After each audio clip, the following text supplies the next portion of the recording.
हमारे YouTube channel university academy में आपका बहुत बहुत स्वागत है।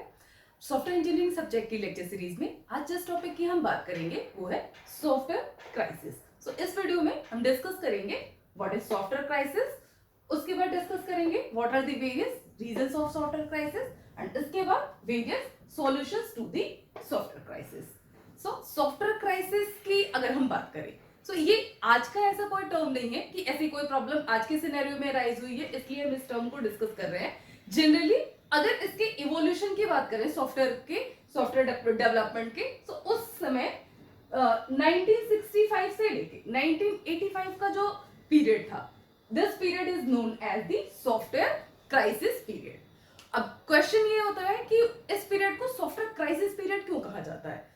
इसलिए कि उस टाइम पे इस पीरियड में जो भी सॉफ्टवेयर डेवलपमेंट्स हुए, जो भी सॉफ्टवेयर प्रोडक्ट्स बनाए जा रहे थे, इसमें से मेजॉरिटी ऑफ द सॉफ्टवेयर ऐसे थे जिसका डेवलपमेंट टाइम पे कंप्लीट हो ही नहीं पाया। दैट मीन्स कि बहुत सारे ऐसे सॉफ्टवेयर थे जिसका डेवलपमेंट स्टार्ट तो हुआ बट कुछ फेजेस के बाद उसका डेवलपमेंट स्टॉप हो गया। अब ऐसा हो सकता है कि या तो रिसोर्सेज प्रॉपर्ली अवेलेबल ना रहे होंगे या कुछ और रीजन हो सकता है कि जो उसके लिए मान लीजिए हमें जो मैन पावर का रिक्वायरमेंट रहा होगा या एक्स्ट्रा जो कॉस्ट का रिक्वायरमेंट रहा होगा वो सारी चीजें फुलफिल नहीं हो पाई होंगी। सो उस वजह से ये सॉफ्टवेयर डेवलपमेंट किसी बीच के फेज में ही जाके स्टॉप हो गया।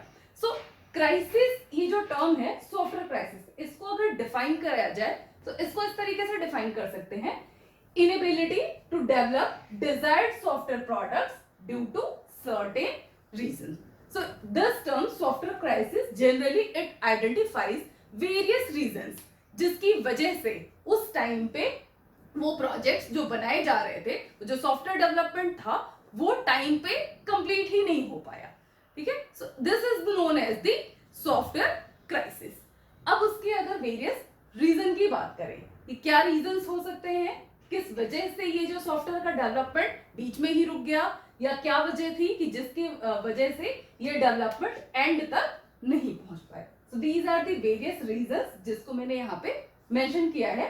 सो फर्स्ट रीजन की अगर हम बात करें, प्रोजेक्ट रन्स ओवर बजट, यानी कि जो अमाउंट हमने डिसाइड किया था, मींस उस टाइम पे सॉफ्टवेयर की जो कॉस्ट उसको डेवलप करने की डिसाइड की गई थी उतने कॉस्ट में वो प्रोडक्ट कंप्लीट ही नहीं हो पाया, यानी कि उसमें सिर्फ कुछ फेजेस तो कंप्लीट हो पाए, कुछ फेजेस तक गया आपका वो प्रोडक्ट का डेवलपमेंट, बट आफ्टर दैट वो काम उसका रोकना पड़ा बिकॉज उसके अलावा उसके पास बजट कंपनीज के पास अवेलेबल नहीं था। सो मेजर रीजन है एक ये कि सॉफ्टवेयर क्राइसिस क्यों हुआ, क्यों प्रोजेक्ट्स वहां पे डेवलपमेंट उनका पूरा नहीं हुआ, due to over budget of the project, यानी कि उसका जितना एस्टिमेट किया गया था प्रोजेक्ट का कॉस्ट उतने में वो डेवलप नहीं हो पाया and it requires extra money. इसके बाद अब अगर नेक्स्ट रीजन की बात करें और इसके अलावा क्या रीजन हो सकता था सॉफ्टवेयर क्राइसिस का, so next reason is projects running over time, यानी कि मान लीजिए कोई भी सॉफ्टवेयर का डेवलपमेंट इसको सपोज 5 ईयर के लिए अगर प्लान किया गया था, सो इस 5 ईयर में इसका डेवलपमेंट कंप्लीट नहीं हो पाया बट सालों साल ये इसका मींस इसमें डेवलपमेंट रिक्वायर्ड था, इस पीरियड में सिर्फ उसका कुछ पोर्शन ही कंप्लीट हो पाया। तो इस तरीके से ये एक और इसका रीजन था ऑफ सॉफ्टवेयर क्राइसिस कि project majority of the projects running over time. इसके बाद नेक्स्ट जो रीजन है सॉफ्टवेयर क्राइसिस का, अनरिलायबल सॉफ्टवेयर। सो अनरिलायबल सॉफ्टवेयर का मतलब ये है कि जो भी रिक्वायरमेंट्स यूजर की यहाँ पे डिफाइन की गई थी, जैसे कोई भी यहाँ पे सॉफ्टवेयर डेवलपमेंट अगर स्टार्ट हुआ, इसमें जो यूजर इनपुट्स जो रिक्वायरमेंट्स यहाँ पे मेंशन की गई थी उन रिक्वायरमेंट्स के हिसाब से, यानी जो आउटकम था इस प्रोडक्ट का, ये जो प्रोजेक्ट आपका ये प्रोडक्ट कंप्लीट हुआ, इसमें जो यूजर की रिक्वायरमेंट यहाँ पे दी गई थी उसमें से सिर्फ कुछ रिक्वायरमेंट्स ही यहाँ पे अवेलेबल थी उस प्रोडक्ट में, अदरवाइज जो अगर रिमेनिंग रिक्वायरमेंट्स की बात करें तो majority of the requirements were not available there. इसमें क्या है, अब फाइनल प्रोडक्ट को यूजर्स ने लेने से मना कर दिया, ऑब्वियसली अगर उसकी रिक्वायरमेंट के हिसाब से डेवलपमेंट नहीं हुआ होगा सो वो उस प्रोडक्ट को एक्सेप्ट नहीं करेगा। सो एक ये भी रीजन था कि जो भी प्रोडक्ट्स थे उसको फुलफिल या कंप्लीट नहीं माना गया क्योंकि फाइनली वो हैंडओवर नहीं कर पाया गया था कस्टमर्स को। इसके बाद नेक्स्ट अगर रीजन की बात करें, क्या रीजन था सॉफ्टवेयर क्राइसिस का? So next is difficulty in maintaining code. जैसे कि आप सबको पता होगा कि उस टाइम पे जो भी सिस्टम्स अवेलेबल थे, जो भी कंप्यूटर सिस्टम्स अवेलेबल थे, that was not so much capable of maintaining all the things. ये जो भी चीजें अवेलेबल है, लाइक उसका स्टोरेज उतना ज्यादा नहीं था कि उसमें हर तरह का कोड या ये सारी चीजें हम उसमें स्टोर कर सके। और portability was the major concern, कि पोर्टेबल सिस्टम्स नहीं थे। इससे अब किसी भी डेवलप उसमें जो कोड कलेक्ट किया गया, एक सिस्टम पे कोई भी कोड किया गया है, तो उसको ट्रांसफर करना, एक प्लेस से दूसरे प्लेस पे ले जाना या एक सिस्टम से दूसरे सिस्टम पे मूव करना, वो इतना आसान नहीं था। बट उसके लिए बहुत सारे एफर्ट्स करने पड़ते थे, देन ओनली डेवलपर्स इस टास्क को परफॉर्म करने में सक्सेसफुल होते थे। सो एक ये भी रीजन था आपका सॉफ्टवेयर क्राइसिस का, कि software codes were not means कि इतना डेवलपर्स कैपेबल नहीं थे कि वो उस सॉफ्टवेयर कोड को इजीली मेंटेन कर सके। अब इसके बाद नेक्स्ट जो रीजन है of software crisis, duplicate efforts. Duplicate efforts का मतलब ये है कि सपोज अगर कोई सॉफ्टवेयर डेवलपमेंट है, ऑनगोइंग प्रोसेस चल रहा है, अब उसमें कोई एक मेंबर तो होगा नहीं, ऑब्वियसली 10 to 15 मिनिमम अगर मान के चलते हैं कि इतने मेंबर्स उस सॉफ्टवेयर डेवलपमेंट में इन्वॉल्व होंगे। सो उस टाइम पे जो सिस्टम्स थे वो ऑटोमेटेड सिस्टम्स तो होते नहीं थे। सो इसलिए कोई भी अगर एक यहाँ पे डेवलपर या एक टीम मेंबर अगर कोई भी टास्क उसने कंप्लीट किया है, तो वहां पे कोई ऐसे मेजर्स नहीं थे जिससे कि रन टाइम कंप्लीशन किसी भी टास्क का हर एक मेंबर को पहुंचाया जा सके। सो कई बार ऐसा होता था, सेम टास्क कई सारे मेंबर्स उसको करने में लग जाते थे, मींस एक ही टास्क को कई सारे लोग अलग अलग जगह पे कर रहे हैं और उनको ये पता भी नहीं है कि सेम टास्क अलग अलग लोगों के द्वारा यहाँ पे किया जा रहा है। सो इस तरीके से यहाँ पे एक और कारण था, ये रीजन था डुप्लीकेट एफर्ट। इसकी वजह से भी ये जो सॉफ्टवेयर था वो टाइम पे कंप्लीट नहीं हो पाता था और यहाँ पे रिसोर्सेज भी मींस जैसे देख रहे हो आपकी बिना मतलब के एक ही काम को दो लोग कर रहे हैं, तो ऑब्वियसली यहाँ पे रिसोर्सेज वेस्ट हो रहे हैं और टाइम भी ज्यादा लग रहा है। सो ये भी एक कारण था आपका सॉफ्टवेयर क्राइसिस का। इसके बाद और नेक्स्ट रीजन की बात करते हैं। So next is lack of understanding the problem.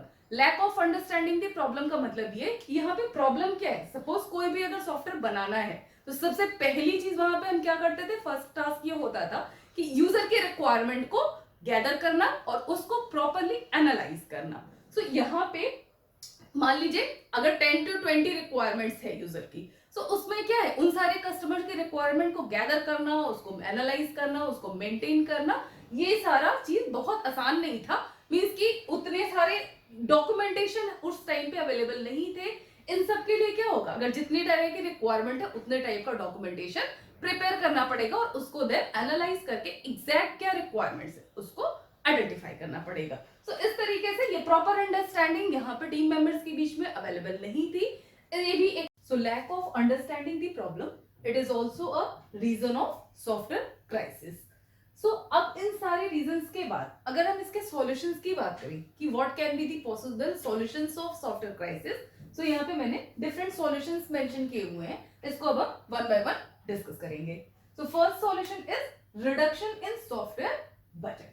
That means कि जो भी सॉफ्टवेयर डेवलपमेंट का जो भी कॉस्ट हमने एस्टिमेट किया है, मान लीजिए यहाँ पे इनिशियल कॉस्ट किसी भी सॉफ्टवेयर का उसको बनाने का 5 लाख अगर हमने एस्टिमेट किया है, तो इसमें से कुछ यहाँ पे अमाउंट यहाँ पे हमें डिफरेंट वेज से ट्राई करना चाहिए कि इसके कॉस्ट को हम किसी तरीके से रिड्यूस कर सके। जैसे कि मान लीजिए अब इसका कॉस्ट अगर हम रिड्यूस करके 3 लाख तक लेके आते हैं, तो जो रिमेनिंग आपका 2 लाख है वो कुछ फेजेस के बाद फर्दर फेजेस में अगर उसमें आपको लगता है कि इसका कुछ कॉस्ट एक्सीड भी कर रहा है, तो वो अमाउंट आप यहाँ पे यूटिलाइज कर सकते हो।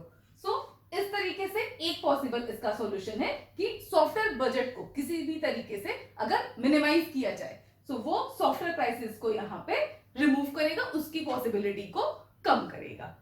अब नेक्स्ट सॉल्यूशन की बात अगर करते हैं, so next solution is quality software development. So quality software development का मतलब ये है कि जो भी सॉफ्टवेयर बनाए जा रहे हैं उसको ये कोशिश करना चाहिए कि पहले तो वो सारे फेजेस को उसने फॉलो किए हो, जिससे कि मतलब उसकी प्रॉपर फिजिबिलिटी एनालिसिस की गई हो, उसका कोडिंग देन टेस्टिंग वगैरह ये जितने भी फेजेस हैं प्रॉपरली टेस्ट करके देन वो सॉफ्टवेयर कस्टमर को डिलीवर किया गया हो। इससे इसके रिटर्न होने के चांसेस बहुत ही कम हो जाते हैं, बिकॉज अगर सारे फेजेस इसको फॉलो किए गए हैं so obviously this product will fulfil all the requirements that have been given by the customer. So अगर सारे रिक्वायरमेंट यहाँ पे कस्टमर को मिल रही है सो ऑब्वियसली उस प्रोडक्ट को कस्टमर एक्सेप्ट करेगा और रिटर्न नहीं करेगा। तो यहाँ पे आपका ये जो सॉफ्टवेयर डेवलप हुआ है वो ऑब्वियसली सक्सेसफुल होगा। सो इस तरीके से ये एक सॉल्यूशन हो सकता है यहाँ पे सॉफ्टवेयर क्राइसिस को कम करने का। अब नेक्स्ट अगर बात करते हैं कि नेक्स्ट सॉल्यूशन क्या है, सो next is proper time scheduling of the work. यानी कि जब भी सॉफ्टवेयर डेवलपमेंट स्टार्ट होगा सो इसका एक प्रॉपर टाइम शेड्यूल बनाना पड़ेगा। मींस अगर 5 ईयर का सपोज आपका यहाँ पे ये प्रोडक्ट डेवलपमेंट इतना टाइम हमने एस्टिमेट किया है, सो उस टाइम बीइंग में किसी पर्टिकुलर फेज को कितना टाइम देना है, उस टाइम में क्या क्या चीजें कंप्लीट हो जानी चाहिए, ये सारा एक इसका स्टार्टिंग में ही चार्ट बना लेना चाहिए, प्रॉपर शेड्यूलिंग कर लेनी चाहिए, जिससे कि इस प्रोडक्ट को कंप्लीट करने में कोई भी डिले ना हो और टाइम से इस प्रोडक्ट को कंप्लीट किया जा सके। सो ये एक और सॉल्यूशन है आपका सॉफ्टवेयर क्राइसिस का। After this next is experienced team member. अब अगर हम बात करें कि और क्या क्या चीजें इसमें हम इनकॉर्पोरेट कर सकते हैं जिससे कि सॉफ्टवेयर क्राइसिस को कम किया जा सके, तो एक और इसमें सॉल्यूशन हो सकता है एक्सपीरियंस्ड टीम मेंबर। यानी कि जो भी टीम फॉर्म की गई है, सपोज यहाँ पे अगर 15 लोगों की टीम बनाई गई है तो इसमें अभी क्या कर सकते हैं, कोई एक ऐसे बंदे को इंक्लूड कर सकते हैं जिसके पास पहले से ही इस तरीके के प्रोडक्ट्स पे काम करने का एक्सपीरियंस हो, जिससे कि वो आपको टाइम टू टाइम हेल्प कर सकता है कि कैसे वहां पे किसी स्टेप को किस तरीके से जल्दी कंप्लीट करना है, कैसे रिक्वायरमेंट्स को एनालाइज करना है, उसको फुलफिल करना है और क्या क्या यहाँ पे मीन्स यूज किए जा सके जिसको यूज करके इसको प्रॉपरली क्वालिटी सॉफ्टवेयर यहाँ पे कस्टमर्स को डिलीवर किया जा सके। इसके बाद लास्ट आपका जो यहाँ पे सॉल्यूशन मेंशन किया है मैंने, that is software must be deliverable. Deliverable का मतलब ये है कि कोई भी सॉफ्टवेयर का अगर डेवलपमेंट स्टार्ट हुआ है, मान लीजिए यहाँ पे एक कोई भी सॉफ्टवेयर प्रोडक्ट अगर हमने यहाँ पे बनाना शुरू किया है, तो ऐसा नहीं है कि कुछ फेजेस के बाद ये जाके स्टॉप हो जाना चाहिए। Obviously it must be deliverable. That means कि जितने टाइम के लिए इसको मींस यहाँ पे हमने फ्रेम किया कि इतने टाइम बीइंग में ये कंप्लीट हो जाना चाहिए, उस पर्टिकुलर टाइम में और उतने कॉस्ट में ये सॉफ्टवेयर प्रोडक्ट बन के रेडी होना चाहिए by following all the means. हमेशा जब भी कोई भी सॉफ्टवेयर बनाया जाता है, मेजर कंसर्न ये है कि सिर्फ उसको कंप्लीट करना यहाँ पे हमारा काम नहीं है। कंप्लीट तो किसी तरीके से अगर उसके कुछ फेजेस मिस कर दिए जाए तो ऑब्वियसली उस टाइम में हम कंप्लीट कर सकते हैं, बट उसका कोई फायदा तो नहीं है। फायदा तो तभी है कि अगर उसको सारे फेजेस को फॉलो किए गए हो, सारी चीजें उसमें ठीक से की गई हो, रिक्वायरमेंट को प्रॉपर्ली एनालाइज किया गया हो, मॉड्यूल्स को प्रॉपर्ली अगर टेस्ट किया गया हो, तभी यहाँ पे सॉफ्टवेयर क्राइसिस कम होगा। दैट मीन्स कि फेलियर इसका रेट कम होगा। अदरवाइज इस तरीके से बिना टेस्टिंग के सारे अगर सॉफ्टवेयर मार्केट में हम लॉन्च करते जाएंगे, डेवलपर्स इस तरीके से उसको सिर्फ डिलीवरी करते जाएंगे, तो क्या होगा, एक टाइम के बाद सारे के सारे प्रोडक्ट्स फिर से रिटर्न आएंगे उसमें सारे नोटिसेस के साथ कि उसमें ये चीजें अभी लैग कर रही हैं। सो इसलिए हमेशा ये ट्राई करेंगे कि जो भी यहाँ पे डिलीवरी कर रहे हैं, जो भी सॉफ्टवेयर बना रहे हैं, वो टाइम के साथ और जितना उसका अमाउंट डिसाइड किया गया है और बाकी सारी चीजें जो उसमें रिक्वायरमेंट्स है उसको मेंटेन करते हुए उस पर्टिकुलर टाइम में ये सॉफ्टवेयर आपका डिलीवर हो जाना चाहिए। सो this is all about the software crisis. बाकी की चीजें हम अपने नेक्स्ट वीडियो में लेके आएंगे। अगर आपको ये लेक्चर अच्छा लगा हो तो आप इसको लाइक कर सकते हो और अपने फ्रेंड्स के साथ शेयर कर सकते हो, और अगर अभी तक आपने हमारे चैनल को सब्सक्राइब नहीं किया है तो आप उसको सब्सक्राइब भी कर सकते हो। Thank you so much.